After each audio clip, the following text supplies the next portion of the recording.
tayo sa ating mga alaga. Ngayon ho, natapos na ho yung ating pagdidisinfect sa ating backyard.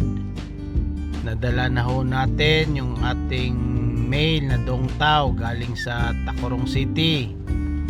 Dinala ho natin dito sa Davao at mag-uumpisa ho tayo mag-breed ng dongtao. At tungkol naman ho sa pure Shamu na atin hong pinoforecast last year na mag-breed ho tayo ngayon, aantayin ho natin yung kay Louie. Nangingitlog na ho yung kanyang dalawang female pure Shamu. At doon ho tayo kukuha ng panibagong pag-breed sa ating backyard.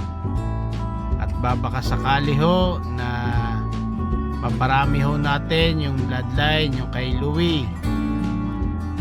Habang wala pa ho yung ating pure Shamu, nakapokus ho tayo dito ho sa dongtao at doon ho sa ating Muscovy, pabo at yung itik. Yan ho yung ating binabantayan, lalong lalo na ho itong ating dongtao na nagsisimula na ho na mag-breed. Update po tayo sa ating Muscovy ducks. Patuloy pa rin ho ang pangingitlog.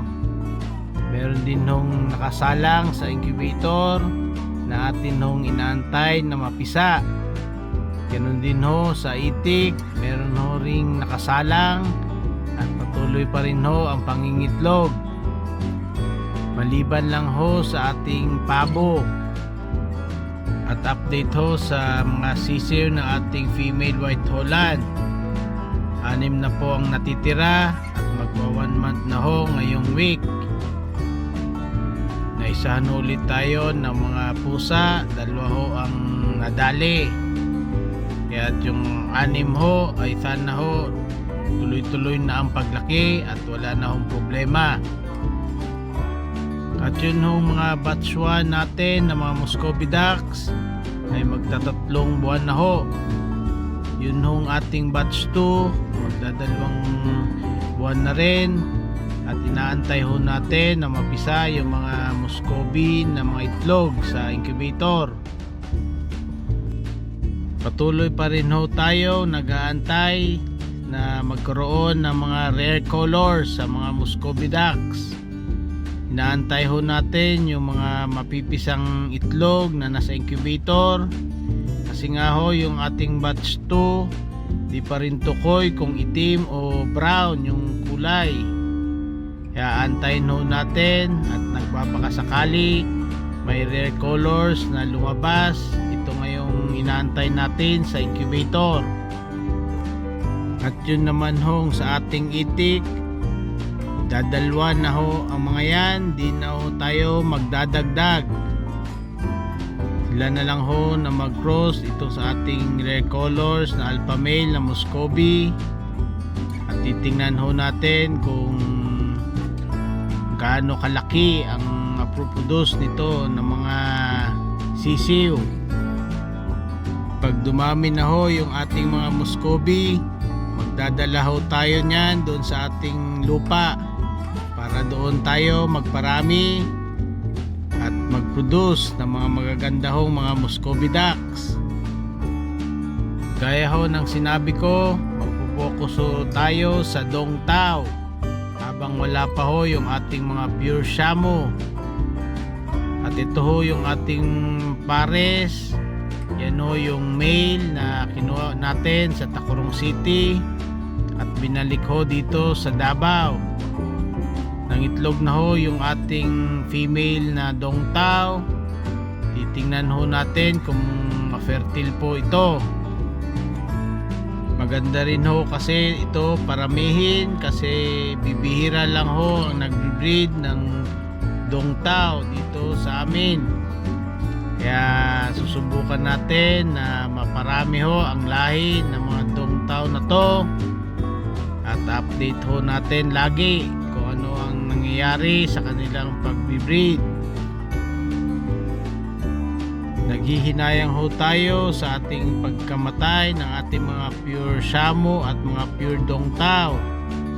Pero wala ho tayong magagawa kundi patuloy lang ho ang pagbe-breed at gagawin ho yun na charge to experience yung pesting dumating sa ating backyard.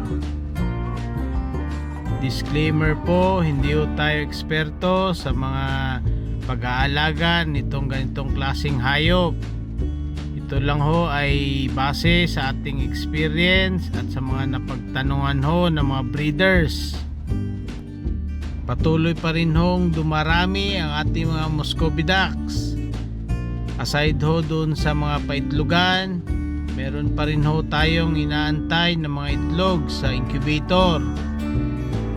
Gaya rin ho ng itik, nangingitlog pa rin ng mga ilan-ilan at nagbabaka sakali ho na makalusot o makapisan ng mga sisiw ng mga crossbreed ng itik x Muscovy. Nagpapaupa na ho yung ating female na White Holland. Aantayin ho natin kung mangingitlog ho ang ating pabo. Yung isa ho nating female naglalagas ho ng balahibo, kaya pinapakondisyon pa ho natin bago ho ito mapabreed sa ating mga alpha male na pabo. Sa pabo lang ho tayo nahihirapan magparami, lagi ho tayo fail, pero nagbabakasakali tayo ngayong taon na maparami ho natin ang ating mga pabo.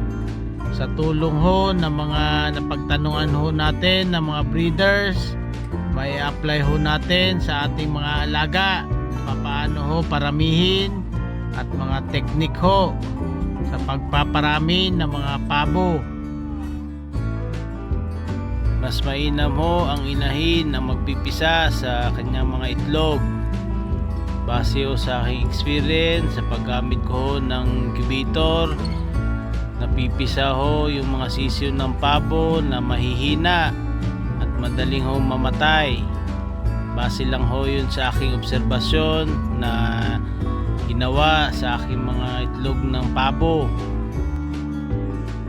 At gayon pa man, magpapatuloy ho tayo na magpaparami ng mga pabo kahit to masiselan.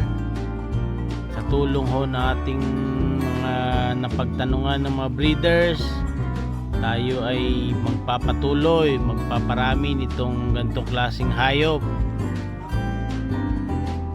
Hindi man ho natin nadala yung red-legged na pabo sa Tacurong City. Sa susunod ho natin pagpunta, dadalhin ho natin itong blue slate at isa-swap ho natin doon sa red-legged na pabo. Ganda ho yun paramihin dito sa ating backyard. At sana ho yung 6 na mga sisiw ng pabo ay tuloy-tuloy na ho ang paglaki. At kasunod noon ang pag-iitlog nung ating White Holland na female, at doon ho mag-uumpisa yung ating magpaparami ng mga pabo ngayong 2022. At ito ho yung mga update sa ngayon ng aking mga alaga. At doon ho sa aking bagong ibon na binigay ho sa akin ng mga parakit. Ito ho sila.